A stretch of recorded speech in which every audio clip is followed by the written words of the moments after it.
emergency response. Sinundan ito ng earthquake simulation kung saan ipinakita ang mabilis na pag-aksyon ng mga otoridad matapos ang senaryong may nasirang gusali. Agad na rumisponde ang mga rescue team upang sagipin ang mga naipit at natabunan ng debris. Ang maingat na extrication. Balikan ni Abo, ipinagmamalaki ng lokal na pamahalaan ang ipinakitang kapasidad ng mga tauhan at barangay sa pagtugon sa mga kalamidad. Tunay ito na patuloy na pinauunlad ang disaster preparedness program ng bayan. I-video ni mo. Masiguro ang kaligtasan. Gamay na ginibuan ni mo. Ilagmay ra kay para pulihan kay nagyayo ba uban. To better preparation. Ligtas sa sakuna ang pamilyang laging handa. So dito pinakita natin at ako'y natutuwa naging matagumpay ang ating ginawang pagtitipon.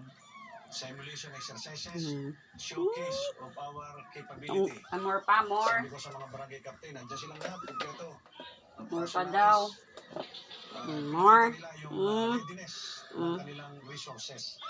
So ganun pala, ganun na tayo handa ang ating bayan. Sabi ko nga, dalawang bagay lang ang nasa isip ko at nasa puso ditong aming pagtitipon. Ang isa ay Buong isa kayo kumunong Simo. Ba, talaga palang pwede natin talaga ito. Malbarin tayo. At ang pangalawa ay feelings of hope, security, and assurance. Hindi lang sa pamahalaan, kundi rin sa damdamin ng mga mamamayan na ang pamahalaan pala ay laging naririyan. May sapat na kakayahan. Handang dumamay sa pangailangan. Binigyan din din. At alihigit, siyempre, mensahe natin sa ating mga taxpayers. Ang operation ng government, ang bloodline niya, Siya mo din yung mata. ang lifeblood. The lifeblood of government's operation heavily relies sa taxes na ibinabayad ng mga mamamayan.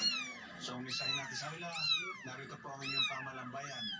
Ibinabalik sa inyo ang buwis na inyong pinagkakatiwala sa amin na sa pamamagitan ng laging handa ang pamahalaan upang tugunan ang inyong pangangailangan. Samantala, naging makabuluhan rin ang aktibidad dahil ito ang kauna-unahang pagkakataon More pa? na dumalo at nagbigay suporta ang mga dating alkalde ng bayan.